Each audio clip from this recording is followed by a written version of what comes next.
Tune in to Talking Law with attorney Darrell Oneal and the special guest host, attorney Jerome Payne.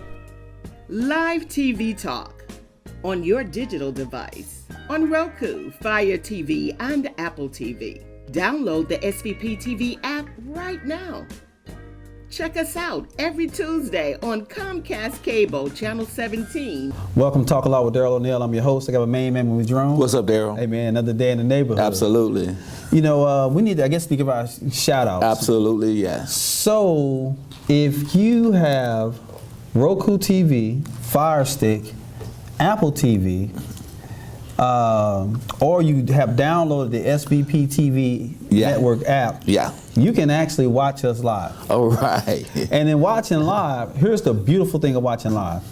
If you watch live, you can ask questions. And you got to give them a phone number, Darrell. Again, I will give them a phone number.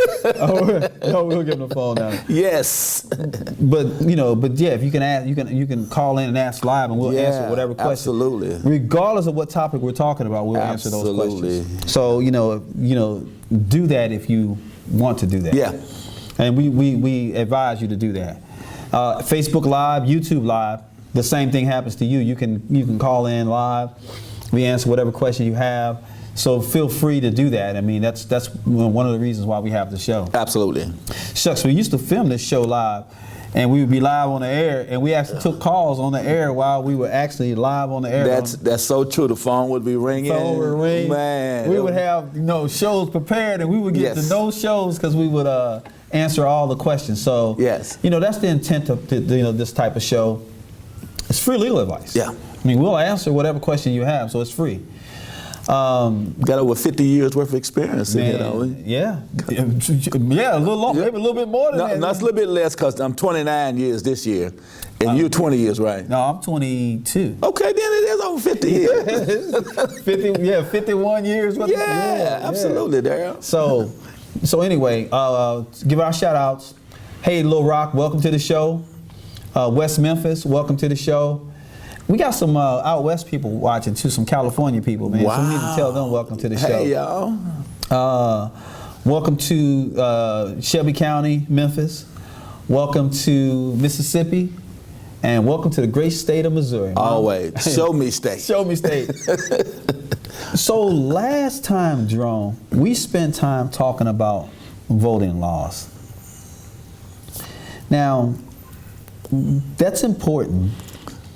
And and I'm going to go a little bit further than normal because I got a lawsuit against the Election Commission about stymieing people's voting rights. So, but voting rights, early voting here starts on April 13th. And currently what their plan is to have only two locations. Two locations. And actually one location, and that's going to be the Downtown Election Commission. And that's going to be on the 13th and the 14th. And then on the 16th, they're going to open up the Downtown Election Commission, and then they're going to open up 6 other community centers. Okay. But then on the 5th day or the 6th day of actual, I think it's the 6th day of actual early voting, then they're going to open up all sites.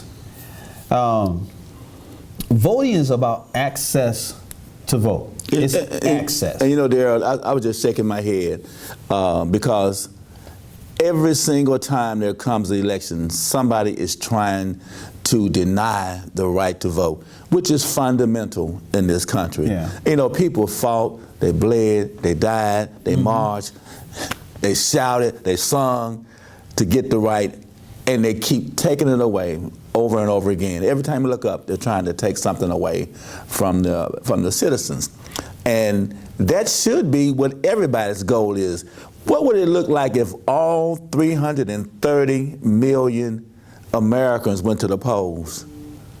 Man, that would be phenomenal. We see all around the world, when those people have access to voting, you see them lined up for miles and miles and miles.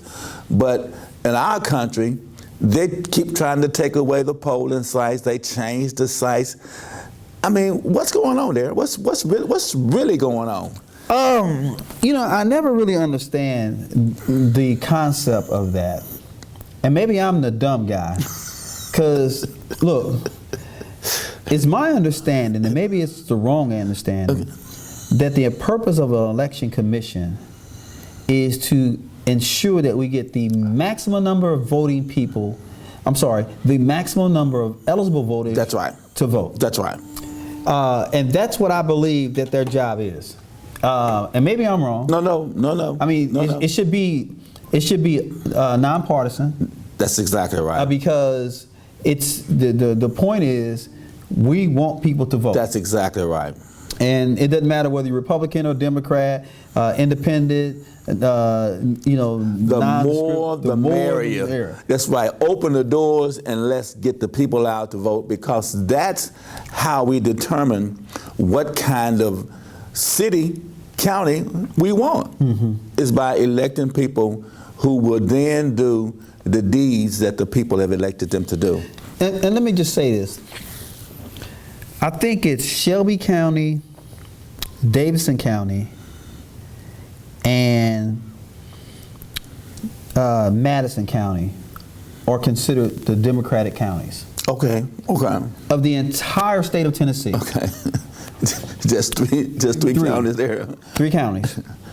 And it's my understanding that the legislators in the state of Tennessee are a super majority of Republicans. That's right. Super majority. That's right.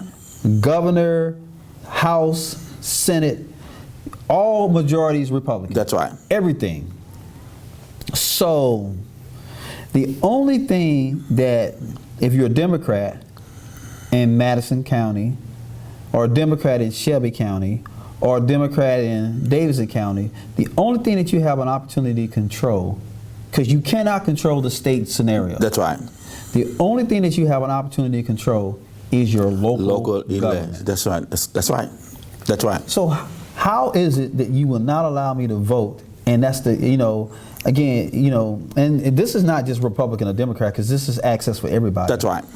But it affects, because most people don't know this, the election commission is made up of five people. Did you know that? I did know that. Well, I figured you know that. But did you know what the majority makeup is? I know it's more Republicans on it than it's Democrats. It's 3 and 2. Yeah. Do you know why? Because the governor, the legislature picks the people who are on the election commission. Well, they deemed it so. Right. Because what happens is, That's right. think what the law is on the election commissions is the election commission, the makeup of the election commission is made up of what the majority of the state legislation is. That's right. And so in the state of Tennessee, that is Republican. Republicans. So it's going to be 3 Republicans and 2 Democrats on the election commission. That's right. So, but if the whole point, because if why do it matters, and I know why it matters, okay? Because somebody's got to be honest, to keep other people honest. That's right. So if you, now I'll tell you who I would be if I was, who would be pissed if I was an independent, because they don't get no say. It's 3 Republicans. That's right. That's and right. 2 Democrats. That's right. Well, the numbers won't support having an independent on there. You follow me? Okay. That's why, because the numbers of them who are registered does not equal enough to gain a seat. Okay. You follow me? Yeah, does that make sense now? It does. Yeah. I had never thought about it from that perspective. That's why. So, but if the commission's job is to, get as many people to vote, because that's what they're graded on, the number of people that voted. And there's one thing about it, you just brought it up right there. What is their mission? And maybe that's a good way to start. What does the mission statement say? Mm-hmm. Because you can always tell whether you're on point or not when you stray from the mission statement. It could be to open free and fair elections for all. And that's what I thought it was. Do you see what I'm saying? A free and fair election for all. For all, yes. But what is the justification? And think about it. You have a site, there's only one site open on the first 2 days of early voting. If your goal is to maximize the access to vote, how do you do that when you only have 2 potential sites? And the site is so difficult to access. It ain't access because it's downtown. And right in the middle of all of this terrible where do you parking. Park? Yeah, where do you park? You got to pay $10. You gotta, yeah. And most people will not pay $10 even to go to court. So you know they're going to pay $10 to and they're in trouble then. That's exactly right. They have to be there. And so it's the whole idea is to discourage the voter who is tenuous about voting anyway. You know, so any little hurdle that you can put in front of them, if they have to stand in line, if it's raining, if only one site, that's the whole idea. It's a mind game there. Yeah, because, and here's where, you know, if I was a voter, I would have an issue. Well, I am a voter. Well, I'm saying, I'm looking on my shoulders. What? If you mean tell me you don't vote? I know that came out real poorly, but what I meant is, because the concern is, can I vote? Yes.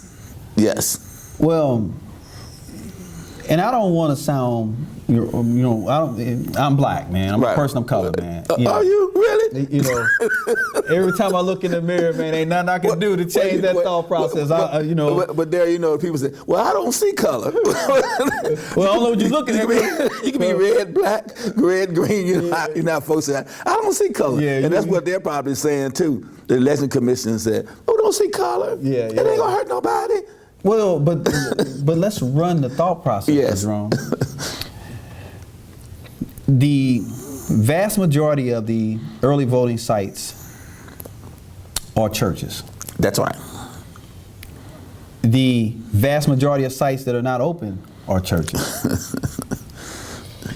People of color, the vast majority of them vote at their church. That's right. If they can't get to their church because the church is also trying to ingratiate or make the community a better community, if they can't get to a church site, the church will send somebody to go get them. And that's the reason why we use the church sites, because it's more accessible to people in the community who may or may not have transportation. Right. That's another issue. I can walk there. Yeah. Yeah, I can walk there. So, if the vast majority of sites are churches, if the vast majority of people that are affected if a church is open or closed are minorities, the only thing that could be surmised. Oh, you can see it. You can see the plot. The only thing that can be surmised. Are you saying? And I'm not talking about Republican or Democrat. Right, that's right. I'm talking about people that look like me. Right, right. I don't care if you're a Republican, Democrat, or whatever. That's right.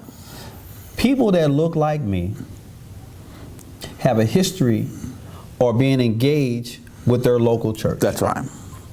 People that look like me will normally utilize their local church to vote, to get information, to get help, just different things of that nature. Get transportation. That's right. To get food. To get counseling, get guidance. The church is, is everything for people that look like me. That's exactly right, Darrell. So if the thing that's everything that people who look like me is closed, that means that I don't want to hear from people that look like me. Wow. That's all I can surmise. Well, I see that too, man, because I hear people say all the time, Darrell, people who look like you and I, to say that I ain't going downtown for nothing. I ain't going downtown for nothing, yeah. Like, my office now downtown. Yeah. What? You where? Downtown. Yeah. I ain't going downtown for nothing because it's a nightmare. Yeah. Particularly now they got a lot of construction going on around that site. The parking is terrible. I don't want to get a $21 ticket trying to vote. It's just, it's just not reasonable. And so we always try, you know, in the law, we talk about it all the time about reasonableness. How reasonable is it? You know what, are you going under the scrutiny? Is it going to be a scrutiny test? Should be. Is it? Yeah. Yeah, it should be strict scrutiny. And okay, and so for you to close these sites down, it ought to be strictly construed as to what's the rationale behind it, right? So that's a pretty high standard. It's a high standard. So it's a high standard. And think about it, man. You know, you know, obviously, because here's the counter arguments. We're only talking about, you know, early voting is 13 days. Right. We're only talking about, you know, 5 of the first 13 days. I mean, there's still going to be, you know, I mean, so we're only talking about, when I said 13 days, 13 voting days. Right. Early voting days. Right. It's more days, but 13 voting days. And all you're missing, the only days that we're not going to have all 17 or 18 of those sites open is on those first 3 days. But it's only enough, 3 days. But that's enough 3 voting days to make a difference. And that's the argument. It's only 3 days. Well, any day that you mislead a voter, any day that you deny access to a voter is a bad day. And that's what you are attempting to articulate. You know, it doesn't matter. It's just 3 days, but those 3 days could consist of, because we got the history. You can show how many people who voted on those days when they had access, right? Well, and it's a tremendous number of people who voted during those first 3 days, isn't it? Well, I don't know the answer to that. Yeah. Because that's the argument I try to stay away from. Okay. And here's the reason why. It's a red herring. Oh, I see.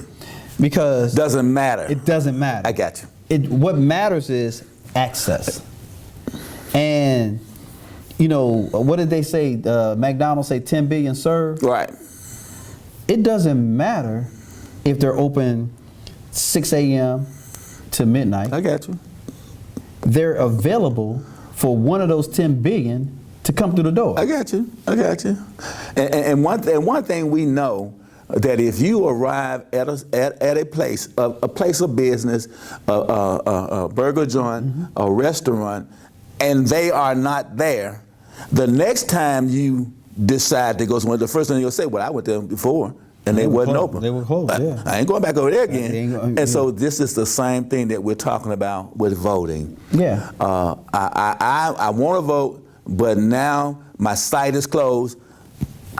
I'm just out this cycle. Right. I'm going to miss this cycle altogether. I'm not going. That's right. Because, you know, they said it started open up on this day. That's right. And that's the day I want to get it knocked out. That's right. And I always come here on the first couple of days of voting, and they're not here.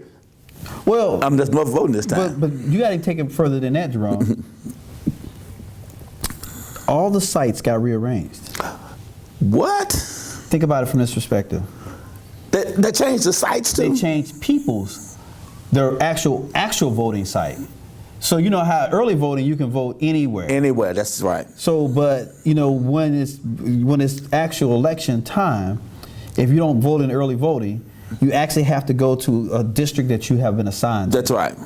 Well, if they've changed that district and you are not familiar, then again it deters you from voting. And you arrive at that site and discover that your site has been changed, and it's across town or in the next neighborhood, and you just get off from work. You probably won't be able to get there in time. Yeah. Man, that's terrible. Yeah. Man, that's awful.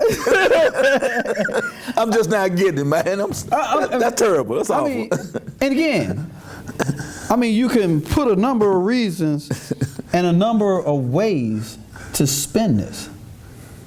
It ain't no big deal. We're only talking 3 voting days out of 13 voting days. There's still 10 available days to be voting. You know, what difference does it make? You know, I mean, you can spend it any way you want to. Yes. But the point of the matter is, I have been denied my access. That's right. It's like the court. No, let's take it a little different. Do you know why when you watch TV commercials, right? You watch all these lawyer TV commercials. And you can call those numbers anytime, day or night. That's exactly right. That's a good point. Anytime, day or night. That's a good point. And somebody will take your information. That's a good point. Somebody will take your stuff, and then somebody will tell you somebody's going to get back to you to discuss more details. That's exactly right. Why? Because if they don't, if that phone does not answer, they're going to move right down to the next number and call them. So you could have missed out on the biggest case of your career because you were not available. You're not available. Availability, that's an excellent point there. So that's the whole point. It's an excellent point. You know, and you can even take it further than that. We have General Sessions Court. Right. Downtown. Guess where it is again? Where else is it? Where else can you file your General Session documents? Well, you used to be able to do it out at the Hickory Ridge Mall. Yeah, I think they're changing that site. They closed it. They closed that one down at Hickory Ridge Mall. And they but I think they moved it to Southland Mall, right? Not Southland, but the one at Elvis Presley in Whitehaven. In Whitehaven, yeah. So, which is okay, but what happens to the people who are in Hickory Hill? But don't they got another site out of East though? Don't they got another site out? Not to my knowledge. I thought they had an East site too. Not to my knowledge. Okay, so I know my office used to be right there on Winchester, and I could always go down to Hickory Ridge Mall and file my documents, but they closed that one. Right. And I thought I know the Shelby County Register's office. It's right here on Riverdale. Yeah, it's right here. Yeah. But I don't think there's another General Sessions there.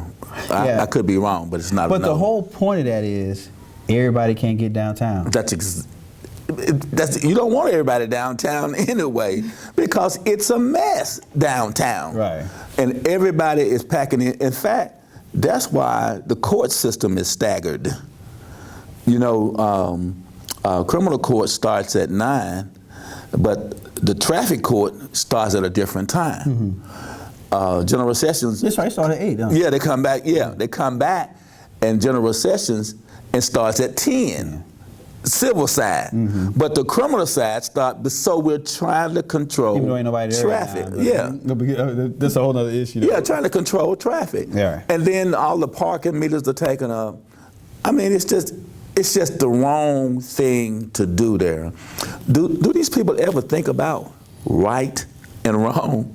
Well, does that ever come up at all? Well, what if the commission's position was, we are opening the downtown location because there's a lot of people that work downtown, and we'll be able to deal with those people when they get off from work or while they're at work. They can come on their lunch break, or they can come, come down early and get in before they go to work.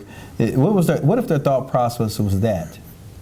Oh, so you're going to make it convenient for them, but make it inconvenient for everyone else. Is that what you're saying? Well, that's what it sounds like to me. That's what it seemed like. It sounds like that's exactly what you just described.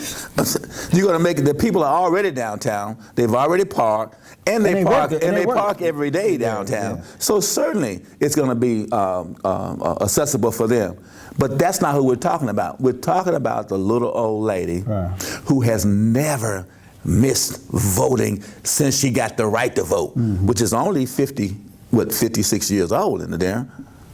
Well, see, no. We had the right, but you couldn't actually vote there. Yeah, right. You talking about? I'm talking about actually being able to vote. I'm not talking about this stuff on the books. We've been able to vote since the 1800s. That's not what I'm talking. I'm talking about actuality.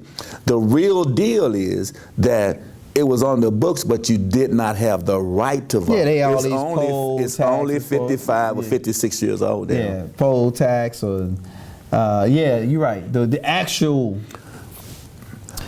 law that changed the Voting Rights Act. The Voting Rights Act. Yeah.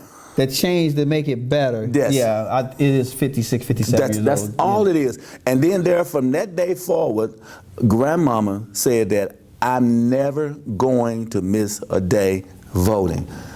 My dad, if rain, shine, sleet, or snow, because he understood what it cost. So yeah, my dad the same. I'm not missing because I know what it cost. Yeah. And then when I come and try to vote, and you're going to deny me the right to do it? I'm mad as hell. I ain't gonna take it no more. Say, I don't know what you thinking about. I am mad as heck, man, because I was there, Darrell. It happened during my lifetime.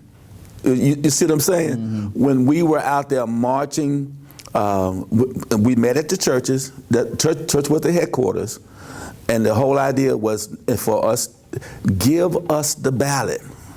If you give us the ballot, we can make a difference.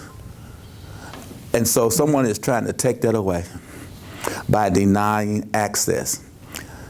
It's a serious matter. And you know, you look Very at this, serious. and that's on the heels of guess what's happening Monday? Dr. King. Yeah. Dr. King came to Memphis on April the 3rd when he gave his speech, I Have a Dream speech, and he lost his life the following day. All of those things became available to African Americans following King's death. It was like rapid fire behind King's death when everybody's kind of had their eyes open somewhat to try and make things right. But it didn't take long for them to close eyes. It didn't take long. Eyes wide shut. It didn't take long for they start snatching away. You know, during Reconstruction. Reconstruction lasted, what, 17, 18, 20 years? But Jim Crow lasted 150 years. So they give you something, give us the ballot, and then they try and snatch it back. But that's okay. Yeah, you know. That's okay. You know, it's not, like I said, I mean, it's not understanding, it's disgusting. It's sad. And, you know, again, if your job is to maximize the number of people that legally vote, that means that whatever the process is for mailing out ballots, That's right. you want to make sure it's good, correct, and you want to enhance that. That's right. Whatever the process is to get people to come to different sites, you know, or however many sites, because the commission pays for the site. The Shelby County, the Shelby County government pays for the sites to you know, and them equipment and stuff. So it ain't like, you know, the money don't come. That's right. So if it's getting paid for, your job is to make it maximum. What sense does it make not to open sites? None whatsoever, except you're trying to decrease the number of people who will vote. And it ain't just the number of people that are going to vote. It's the number of people that really look like me and you. Oh. Because that's a whole, you know, it ain't just the number of people that is going to vote. Because, dude, we're shutting down churches. Yeah. That's us, man. That's exactly right, Darrell. Yeah. You know, you don't want to see. You don't want to always, every time something come up there, you don't want to say that it's against us, do you? You don't want to say this. I hate to say that. I hate to say it, Jerome. Hey, man, that's almost disgusting, man. But you know what? What is it? Empirical evidence or empirical evidence? Empirical. Empirical evidence? Yes. If I look at the empirical data, Yeah. I don't know how else I can surmise this. I mean, maybe if it walks like a duck, then what? Yeah. I mean, we can demonstrate it that it is detrimental to the turnout for African American people. And look, and we're gonna let you go after this because you know time is. We're not saying white. We're not saying Republican or Democrat. That's right. Or independent. Or independent. Right. Because I don't know what these people are going to vote. That's right. Don't care. I don't even care. Right. All I care is if you keeping people that look like me from voting, you are doing me a harm. A disservice. A disservice and absolutely. All right, y'all. 30 minutes have gone by. We didn't get nobody picked up no phone, nobody called. You know what? I didn't get no number. I did it. That's okay. It's okay. Well, if they'd have done the Facebook or whatever, they could have put it in the chat and we could have looked at it. And then we'll still answer the questions next week. Yeah. So look, if you got something you want to send us next week, we'll answer it next week. Yes. All right, y'all. Thank you for watching the show. We'll see you back next week. Tune in to Talking Law with attorney Darrell Oneal and the special guest host, attorney Jerome Payne. Live TV talk on your digital device.